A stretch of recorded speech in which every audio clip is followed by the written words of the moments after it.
Tanggal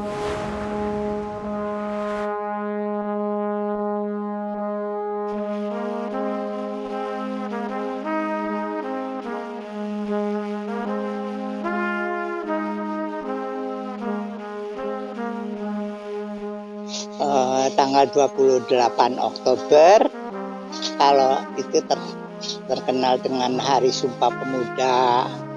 Ingat dong, Hari Sumpah Pemuda. Ingat, 28 Oktober itu Hari Sumpah Pemuda. Sumpah Pemuda. Hari Sumpah Pemuda. Hari Sumpah Pemuda.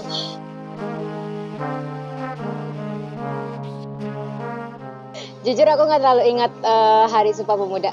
Sejarah-sejarah aku nggak terlalu ingat. Tapi aku paling ingat waktu SD, aku diingetin sama guru aku cara ngafal Hari Sumpah Pemuda itu 28, 10, 28. Yang dimana Hari Sumpah Pemuda dilaksanakan di tanggal 28 Oktober 1928. Dari situ aku jadi ingatnya tahunnya juga, yang dimana-mana biasanya kebanyakan orang nggak inget sampai tahun-tahunnya, aku jadi ingetnya sampai tahunnya gitu. Sumpah Pemuda. Sumpah Pemuda kan tahun 1928, sedangkan saya lahir 1948, berarti 20 tahun setelah Sumpah Pemuda. Lupa sih. Kalau sejujurnya memang detailnya nggak tahu kayak gimana, tapi yang gue tahu memang itu ada Kongres Pemuda gitu, dimana yang buat untuk melawan penjajah lah kalau nggak salah, di tahun berapa gue nggak lupa tahun berapanya. Apa ya? Gue udah rada lupa sih, tapi yang gue inget tuh itu ada pemuda ngumpul intinya, terus bersumpah buat at least mereka berjanji bahwa mereka tuh bakal bangun Indonesia gitu aja. Ya, waktu Sumpah Pemuda itu kan di sekolah dipelajarin, diceritakan sejarahnya. Cuman karena saya udah umur 74, udah banyak yang nggak inget lagi gitu. Itu perhimpunan dari segala pemuda saat itu yang tergabung dalam sebuah musyawarah demi kemerdekaan Indonesia, untuk mengurangi segala perpecahan dari suku, bangsa, dan agama.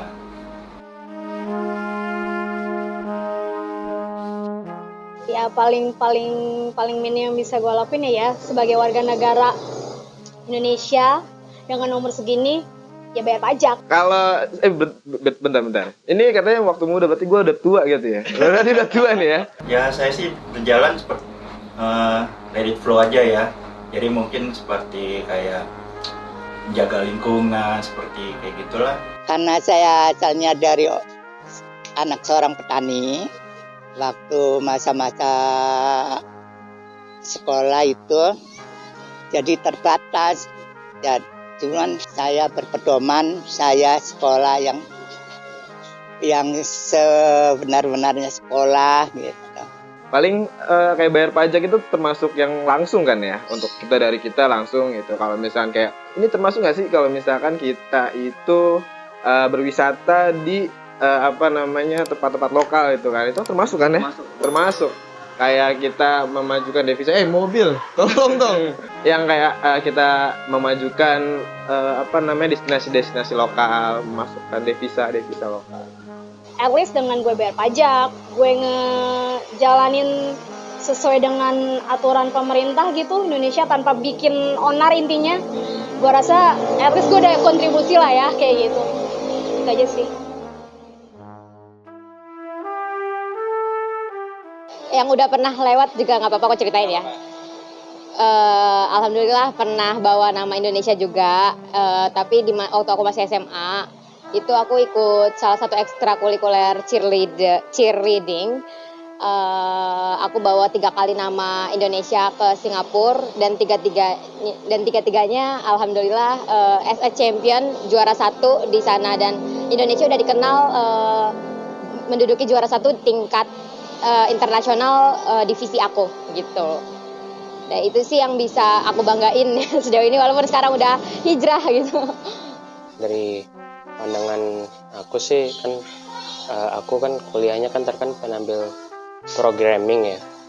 Aku pengen kalau misalnya untuk negara Indonesia ini mungkin kayak memperkembangkan teknologi, terus kayak anak-anak muda yang misalnya masuk jurusan programming itu mungkin bisa diperkembangkan lagi pendidikannya, terus ya di bidang komputer gitu aja. Pernah, tapi waktu SMA itu kegiatan mahasiswa kan terpengaruh dengan situasi habis ada G30 SPKI, sehingga saya itu terbatas untuk mengikuti gerakan mahasiswa, jadi nggak pernah aktif bener gitu ya, cuman simpatisan aja gitu. Kalau zaman sekolah sih ikut PMR ya. Kalau lagi setelah di lingkungan tuh ikut Karang Taruna. Kalau zaman sekolah SMA ikut MPK OSIS, kalau pas kuliah ikut 2 tahun himpunan. Paling pas kuliah sih, pas kuliah gue ikut organisasi di kampus. Tapi emang bukan sampai BEM, UKM sih, cuma UKM, tapi masih termasuk lah ya organisasi kayak gitu sih. Di sekolah sebenarnya sih nggak ada sih, cuman kayak di sekolah kayak ikut ROIS aja, OSIS enggak gitu kayak gitu, cuman ya ROIS aja sih. Untuk saat ini aku lagi menjabat sebagai pengurus inti bendahara himpunan jurusan, himpunan penyiaran multimedia UI. Sebentar lagi sih selesai masa jabatan aku sampai Desember, nanti bakal ada serah jabatan di bulan Januari. Salah satu yang paling gue inget banget ataupun berkesan gue pas zaman ikut organisasi di kampus khususnya, itu pertama kali gue masuk kampus, gue pengen nyobain gimana organisasi, gimana kayak ngeliat orang kayak kenapa ya mahasiswa itu pulang bisa tengah malam gitu, bangun lagi atau masuk lagi pagi-pagi gitu. Gue pengen nyobain organisasi dan akhirnya gue ikutan salah satu acara di organisasi BEM. Gue dan gue tahu banget di situ, akhirnya gue nyobain dan di situ gue bisa jadi salah satu panitia terbaik juga waktu itu. Berkesannya lagi itu salah satu kepanitiaan gue yang terbesar juga sih waktu itu. Jadi seluruh Indonesia itu kebetulan untuk eventnya kayak gitu.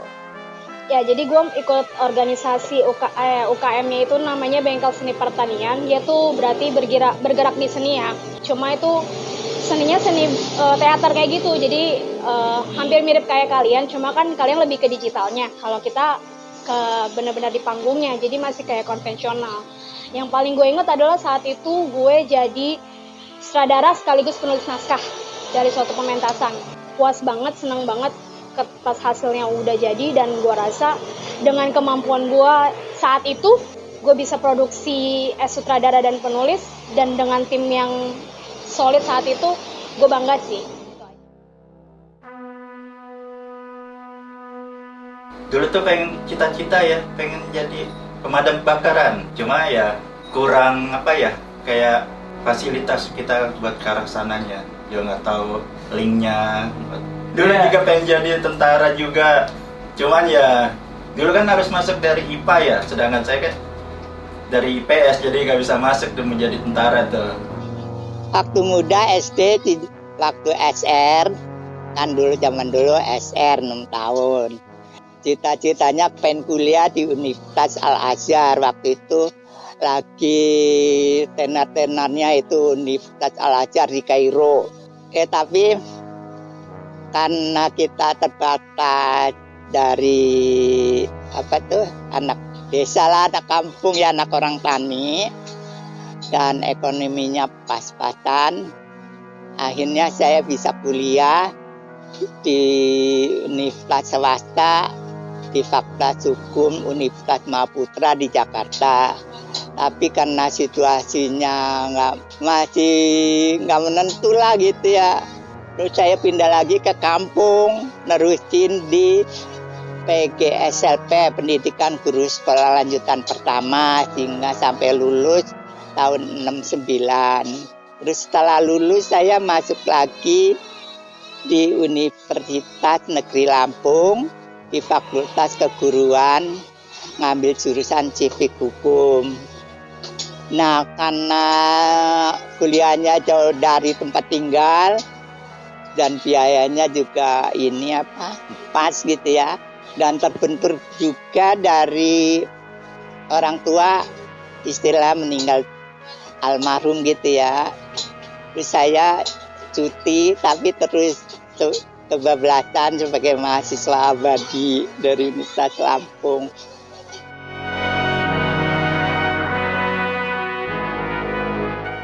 Yang berguna untuk Indonesia, kalau misalkan lo berprestasi, kalau lo kayak ahli dalam satu bidang gitu, ya udah lo kembangin, lo tekunin, dan lo bisa ngebanggain Indonesia secara prestasi. Yang pinter dong, yang harus berkreasi, bersemangat. Melakukan hal yang terbaik aja deh sama yang lo lakuin saat ini, menurut gue udah cukup bantu untuk negara. At least kayak misalnya kayak sekarang yang kalian buat gitu kan, dengan yang kalian suka, terus habis itu semaksimal mungkin dibuatnya itu kan paling enggak udah menjadi satu kontribusi. Who knows nanti ke depannya nanti bisa jadi satu batu loncatan bahwa oh ini loh karya anak bangsa Indonesia bisa sampai sejauh ini gitu. Seperti kayak ya mungkin nggak menciptakan berita-berita hoax gitu. Tapi kalau misal lo ngerasa kayak gue nggak bisa apa-apa, atau gue masih nggak terlalu gimana-gimana soal yang gimana bisa membanggakan Indonesia secara langsung, sama kayak lo ke orang tua aja. Ketika lo nggak bisa ngebanggain orang tua, setidaknya lo nggak ngerepotin orang tua. Dari hal simpel aja dulu, dari yang lo biasa lakuin sehari-hari, lo kerjain semaksimal mungkin, nggak harus melulu sampai harus yang kayak gue harus bisa ngubah dunia. Kayaknya terlalu nuntut sih kalau kayak gitu, terlalu kayak nggak masuk akal aja menurut gue untuk saat ini, kayak gitu sih. Intinya sih itu, kalau misalkan kalian tidak bisa berprestasi, ya lo nggak usah merepotkan negara lo, dan turutin apa aja peraturan yang yang ada di negara lo. Kalau gue boleh interpretasiin dari sudut pandang gue, si Sumpah Pemuda ini sih sebenarnya lebih banyak cakupannya. Dengan berikal satu berbahasa Indonesia, bukan berarti kayak lo harus berbahasa baku setiap hari kan, karena ada ranahnya di mana lo harus bisa berbahasa baku, ada ranahnya di mana lo memang pakai bahasa informal. Kayak misalnya ya kalau misalnya memang udah bilingual, memang biasanya mereka akan campuran kan. Gue nggak bisa nuntut juga lo pakai bahasa Indonesia dong atau kayak gimana kan, itu out of habitual mereka kan. Kalau gue menjudge satu generasi gitu, gue nggak bisa ngejudge semuanya. Kalau misalkan gue ngeliat anak-anak zaman sekarang, kalau misalkan itu untuk Sumpah Muda di sumpah yang ketiga kalau nggak salah itu ya. Bahkan sekarang mungkin banyak anak muda yang nggak tahu bahasa Indonesia yang bakunya seperti apa sih gitu. Kalau persatuannya mungkin sekarang masih banyak masih banyak anak muda yang memang masih lebih membanggakan negara lain gitu. Bahkan kayak ada juga beberapa yang kayak dia pinter di negara lain gitu, tapi akhirnya tidak balik lagi ke Indonesia kayak gitu.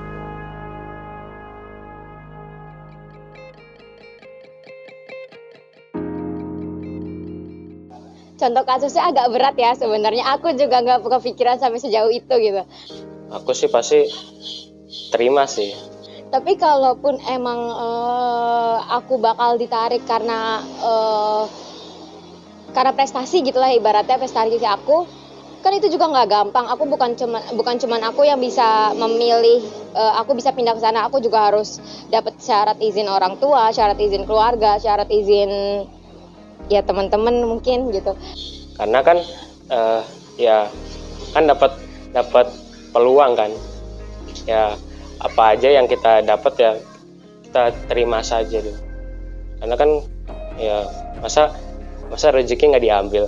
Kayaknya nggak segampang itu deh buat aku pindah ke sana, walaupun misalnya nggak terlalu jatuh cinta sama Indonesia atau kayak, tapi ya bukan itu alasannya gitu loh. Maksudnya aku di sini ya udah warga negara Indonesia dari lahir gitu. Masa aku bisa pindah? Kalau misalnya udah dapet pekerjaan yang layak, yang bisa aku terima ya dan seneng lakuin itu, ya aku ambil. Terus kalau misalnya untuk negara ya pasti kan ya aku mungkin suatu saat kayak misalnya udah punya rezeki banyak, mungkin aku kayak beramal donasi gitu suatu saat, amin. Kayaknya nggak akan semudah itu juga aku bakal ngeiyain untuk pindah ke berubah warga kenegaraan gitu. Menghargai semua pekerjaan. Ya, contoh ya dari pandangan aku juga, aku melihat kayak Jepang ya, semua pekerjaan itu perlu dihargai. Dilihat dari salah satu segi yang aku paling sering lihat kan di bagian pendidikan. Pendidikan di Indonesia juga kayak belum merata, belum sama ratanya gitu. Banyak orang di luar sana, benar tadi kata Kak Bagus, mereka nggak mendapatkan hak mereka untuk menjadi siswa secara merata gitu. Bahkan bukan di kota-kota terpencil, di kota Jakarta pun masih ada yang belum dapat gitu. Itu pengen banget sih aku bisa hal kecil yang ternyata besar itu bisa disamaratakan ya, kalau insya Allah emang bisa jadi pemimpin ya. Nah, ya baik lagi ke kita yang anak muda, yang udah remaja, mungkin yang udah punya pekerjaan, mungkin bisa berkembang, asal ada niat kita bisa membantu negara ini.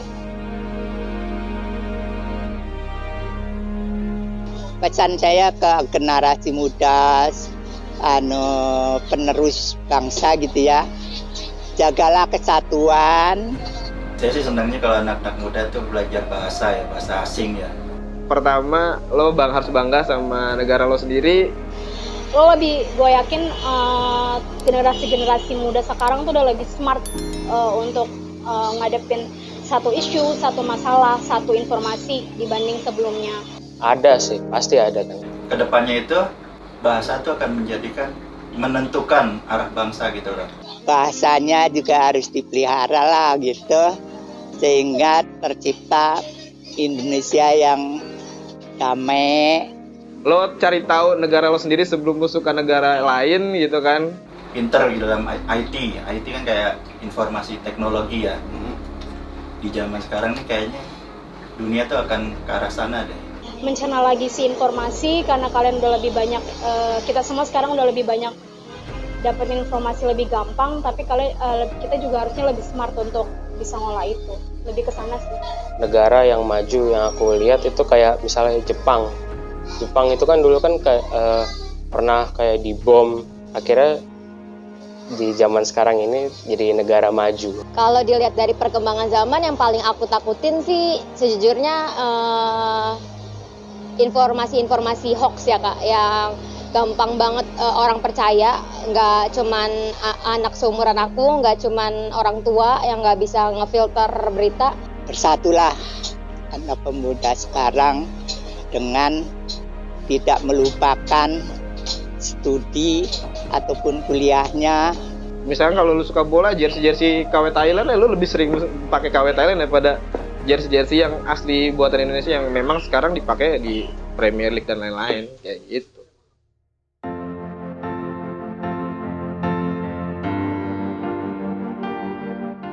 Sumpah Pemuda. Sumpah Pemuda.